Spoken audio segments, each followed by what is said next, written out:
Yeah, I mean, he said numerous things. First thing he said is you got to respect the game.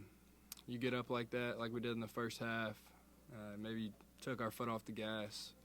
He said you just can't do that. He's like, they had a lot of good players out there on the floor playing for them, and that should be a lesson to everyone.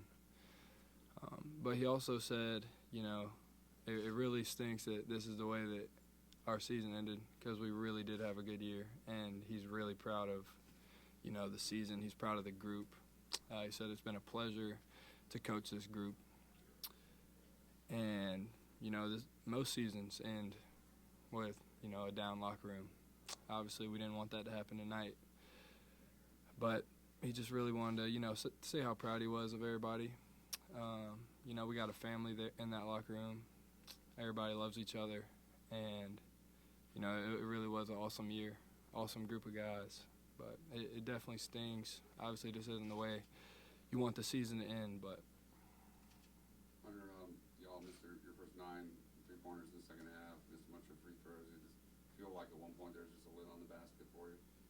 Yeah, it was definitely frustrating. It just felt like, you know, me especially, I'll take the blame because I just couldn't hit the ocean if I fell out of a boat tonight. So it was tough, but.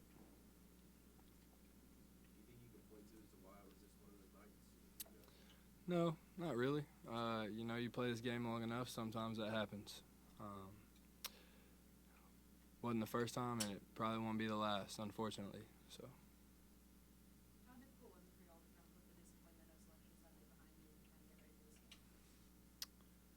this game? It was difficult for sure. We definitely, you know, that first 24 hours it stung a lot. But, you know, I felt like we were pretty ready to play. You know, we jumped on them early.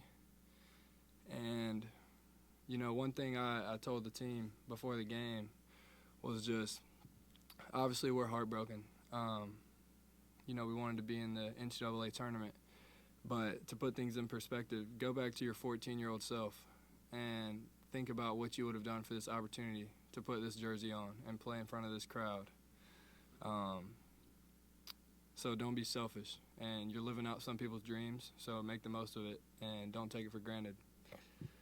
But unfortunately, even despite that, I thought we had a good mentality, but, you know, we took our foot off the gas, and they're a really good team. Credit to them. They made a lot of big shots, and we just couldn't get one to go when we needed it. So. Hunter, you decided to come back this year, gave it your all, had an unbelievable season both as a team and yourself personally.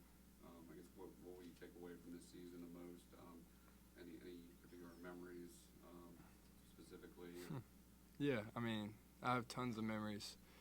The things I'll cherish the most is just, you know, the times I've been able to spend with my teammates. I've made a lot of great relationships in my time here, especially this year.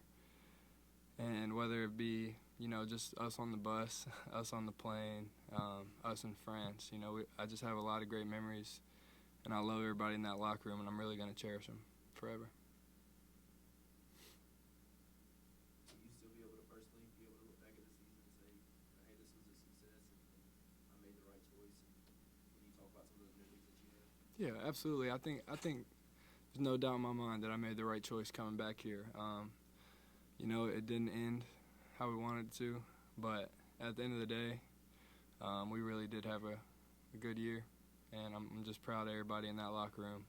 We put in so much time together, and I'm just really thankful for all of them. So. What do you think the future holds for you? I imagine you have some pretty good prospects professionally. Yeah, man, I'm going to continue to play as long as I can. So. Any more questions for Hunter?